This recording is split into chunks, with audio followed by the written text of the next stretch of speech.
मुस्लिम ambulance society को लेकर जो है कुछ बातें सामने आ रही हैं कि इस मिल्कियत को फरोख्त कर दिया गया है या इसे जो भी किया गया है कि ये गैर कानूनी है। इस तरह से कई लोग सोशल मीडिया पर जो है कह रहे हैं।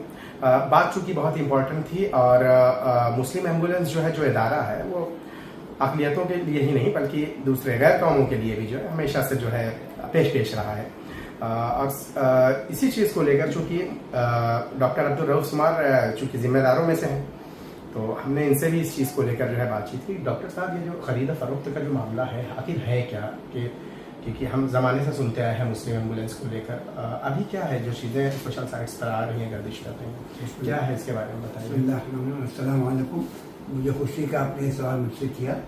नहीं, ज़रूरी भी था क्योंकि इल्ज़ाम लग रहे हैं, खरीदो फरोख्त के इल्ज़ाम लगते हैं तो जाहिर सी बात है पूछेंगे आपसे, जिम्मेदार आप हैं। मैं इसका प्रेसिडेंट हूँ।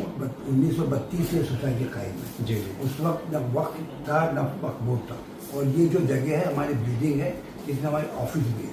हम इसके लैंडलॉर्ड भी टेनेंट भी और लैंडलॉर्ड भी हैं। और ये ग्राउंड फ्लोर प्लस 3 फ्लोर चलता है, तो उसमें हर फ्लोर पर 2 किराएदार हैं। ग्राउंड फ्लोर पर हम लोग ही हैं। तो बिल्डिंग डायलेक्टेड कंडीशन में है उसको, और जो ये वक्फी जगह ही नहीं है।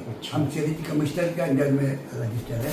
हमारे हर साल चेक रिपोर्ट होती है, हमारे अकाउंट से सब वहाँ पर जाते हैं, वहाँ से आते हैं। और ये आजकल की बात नहीं है, 2 साल से ये बात चल रही थी। तो क्योंकि जो बिल्डर है उन्होंने इसी एरिया में और बिल्डिंगों को भी लेकर बनाया है, तो ये जरूरत थी। तो हमारे सिर्फ हमने बल्कि हमारे जितने टेनेंट्स हैं उन्होंने भी लिख कर दिया। सारे टेनेंट सारे साइन कर दिए, महारा वाले ऐसे देख करके हमने ये बहुत एक्सटेंसिव डिबेट किया है। का अहम सवाल है कि चैरिटी में आपने बताया कि रजिस्टर वगैरह था, ये सारी चीज़ों के लिए वहाँ से एनओसी वगैरह ली गई। बिल्कुल। ये आपको मैं बताऊं, पूरी 90-50 पूरी फाइल है। उसके अंदर हमने अखबार में दिया था, बिल्डर से बात हुई थी, हमारी मिनट 4-5 दफ़ा हमारी में कमेटी की मीटिंग हुई, उसकी मिनट्स हुई। जो हम 3 टेंडर मंगाए उनसे हमने पैसे लिए और उसके बाद इनको दिए। और गवर्नमेंट से उससे हमने इसकी बिल्डिंग की वैल्यू निकाली, उसकी 1,88,00,000 उन्होंने वैल्यू दी। आज हमको उसका 2,50,00,000 मिला, एक तरह से प्रॉफिट का। दूसरी, ये बिल्डिंग बनने के बाद हमको ग्राउंड फ्लोर की जगह मिलेगी और हमारे डायग्नोस सेंटर के 2nd फ्लोर पर जगह मिलेगी। जो जगह अब है उससे ज्यादा रखने की जगह मिलेगी। अभी जो चीजें जो खिदमत अभी है आपकी बात करें, जब रिडेवलपमेंट होगा असर तामीर के बाद कितना क्या मिलेगा? ज्यादा मिलेगा। नीचे की ऑफिस मिलेगी, 2nd फ्लोर में हमारा जो डायग्नोस सेंटर अभी फिलहाल चल रहा है वो मिलेगा। उसका लिफ्ट लगा कर वो देंगे, 2 कार्य पार्किंग प्लेस मिलेगी और तमाम टेनेंट को जो जगह माडा के तुमक है, जो एक्सिस्टिंग जगह है उससे ज्यादा जगह मिलेगी और ये पूरी सोसाइटी बन जाएगी। और हम उसके अभी हम लैंडलॉर्ड है, लेकिन उसके बाद सोसाइटी के मेंबर बन जाएंगे और सबको ये ओनरशिप की बिल्डिंग हो जाएगी। इसमें बेचने का कोई सवाल ही नहीं होता और कोई दूसरी लैंड नहीं है। इसी लैंड पर 1932 से ये जगह कायम है और चैरिटी कमिश्नर में बॉम्बे पब्लिक ट्रस्ट एक्ट के अंदर हमारा है और सोसाइटी रजिस्ट्रेशन में हम रजिस्टर है। और 1932 से चला आज अल्लाह पर हमारे पास 3 हॉस्पिटल हैं, डायग्नोस सेंटर्स हैं, यूपी में हमारा सेंटर है। अगर गलत काम करना होता तो ये सब चीज़ें होती नहीं। अब जंगल तो हम लोग जगह ले रहे हैं, वहाँ पर भी हम लोग मेडिकल सेंटर काम कर रहे हैं। इतने लोग से फायदा उठा रहे हैं, तो छोटी बात पर जानबूझकर गलत करना बहुत बड़ा गुनाह है। डॉक्टर साहब, जो बातें चल रही है इसको लेकर लीगल एक्शन की बात जी वो भी क्योंकि हमारे जो ना एडवोकेट यूसुफ इकबाल जो है मशहूर हाईकोर्ट के जज है, वो है, उन्होंने थ्रू ही हुआ है। और वो भी आपको बताएंगे अगर इसकी जगह होती तो वक्त की जगह होती तो वैसा करते हैं, उनका भी बयान आएगा हम लीगल एक्शन के बाद में। क्योंकि ये तरह के पर्सनल अगर मेरे को नुकसान पहुंचाने की बात होती तो मैं माफ कर देता, लेकिन ये हमारा और एक मुस्लिम तंजीम को नुकसान पहुंचा दिया। और वो लोग करें जो खुद जिनका कैरेक्टर दागदार है, तो उनको कोई हक नहीं है कि अपने मिलत के खुद साख्ता लीडर बनकर अपने जो बगैर देख अल्लाह के हदीस का मतलब है कि इंसान के झूठ और मफहूम बता रहा हूँ कि इंसान के झूठ होने के लिए ये काफ़ी है कि कुछ भी सुने और उसको फैला दे। डॉक्टर साहब, आखिरी सवाल है मेरा कि इस तंजीम के जरिए कितने हॉस्पिटल्स या कितने इदारे हैं जो हमारे एक तो बड़ा डायग्नोस सेंटर हमारा जो हमने 1988 में कायम किया था, जो हमारी एग्जिस्टिंग सर्विस है वो तो चल ही रही है। मुस्लिम एम्बुलेंस और हस्कार, इम्यूनिटी सेंटर, फ्री टीबी का सेंटर, ये चल रहा है। उसके बाद हमने डायग्नोस सेंटर काम किया। फिर 2000 में हमको फौजी हॉस्पिटल मिला, फिर 2004 में साबु सिद्दीक मिला, फिर हमको हाजी करीम हॉस्पिटल मिला। उसके बाद हमने मुंबई में 5-7 डायग्नोस सेंटर किए। हमने यूपी में एक सेंटर कायम किया डायग्नोस, वो भी बड़ा सेंटर है। उसके सिर्फ 2 शाखें हो गई हैं वहाँ पर यूपी में।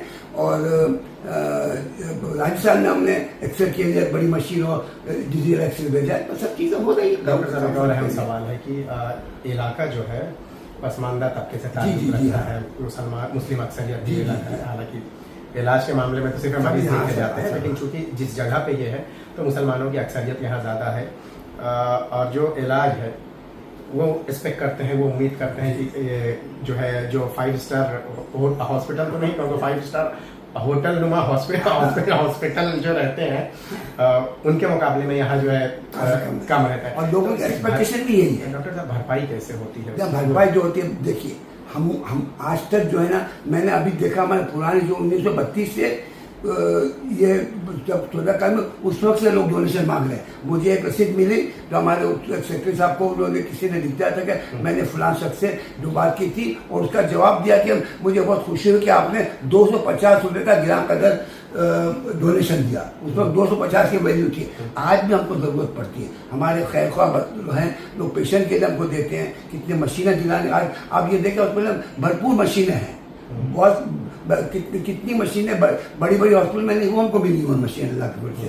तो लोग देते हैं, ज़कात के पैसे आते हैं, लिल्लाह में लोग पैसा देते हैं, और कुछ ना कुछ काम चलता ही रहता है। और हमारा स्टाफ, हमारे डॉक्टर्स भी हमारे साथ पूरा कॉपरेशन करते हैं। कभी उनको पैसा मिलने में देर होती, कोई तकलीफ करती है, हमारा स्टाफ भरा हुआ है। और आपको बता दूँ कि हमारे पास स्टाफ तकरीबन 40% नॉन मुस्लिम स्टाफ है, और हमारे साथ पेशेंट 25 से 30% नॉन मुस्लिम आते हैं। सिर्फ मुंबई और अतराफ से नहीं, हमारे पेशेंट कोकन से, रायगढ़ से, रोहा से, और यूपी से, बिहार से भी आते हैं, और आउट ऑफ इंडिया से भी आकर ऑपरेशन यहाँ कर जाते हैं। तो इसकी हिफाजत बहुत है। और ऐसी सूरत में जब अल्लाह हमसे इतना काम ले रहा है, तो हम ऐसे मजबूत हरकत कैसे कर सकते हैं कि वक्फी प्रॉपर्टी को बेच देंगे और मिल्लत का नुकसान करेंगे। बहुत बहुत शुक्रिया हमसे बात करने के लिए। तो ये थे डॉक्टर अब्दुल रऊफ सुमार साहब, जिन्होंने अपने ख्यालात का इजहार किया। चूँकि मामला मुस्लिम एम्बुलेंस सोसाइटी सिर्फ उससे ही नहीं, बल्कि एक ऐसे इदारे से जुड़ा था जो समाजी खिदमत, समाजी और दूसरे इस तरह तिब्बी खिदमत में जो है पेश रहे। लेकिन जब मामला इस तरह की मिल्कियत बेचने का आया, तो जाहिर सी बात है कि सवाल करना भी वाजिब है। डॉक्टर साहब की बातें आपने सुनी हैं, और आपको मैं बता दूं कि इस ऑर्गेनाइजेशन के ज़रिए सिर्फ चूँकि मुंबई के वो इलाके, खासकर मैं उनकी बात करूं जैसे जनूबी मुंबई है, जिसमें मोहम्मद अली रोड, भिंडी बाज़ार, नागपाड़ा, अगरीपाड़ा, मतलब कि इतराफ़ के ये सारे वो इलाके हैं जहां पे अक्सरियत मुसलमानों की है। तो उनके लिए जो है, हर एक के लिए ये मुमकिन नहीं है कि वो ऐसे हॉस्पिटल में अपना इलाज कराएं जहाँ जो पहले मैंने आपको बताया कि हॉस्पिटल और 5 स्टार होटल जो उसके मुशाबहत रखते हैं, वहाँ वो इलाज करा नहीं सकते। तो ऐसे में वो तबका जो है, जो मुतवस्सित तबका है जिसके बारे में हम बात करते हैं, उनके लिए ये हॉस्पिटल्स या इस ऑर्गेनाइजेशन के ज़ेर एहतमाम चलने वाले जो तिब्बी मराकज़ हैं, वो किसी नेमत से कम नहीं। शाहिद अंसारी, बॉम्बे लीक्स, मुंबई।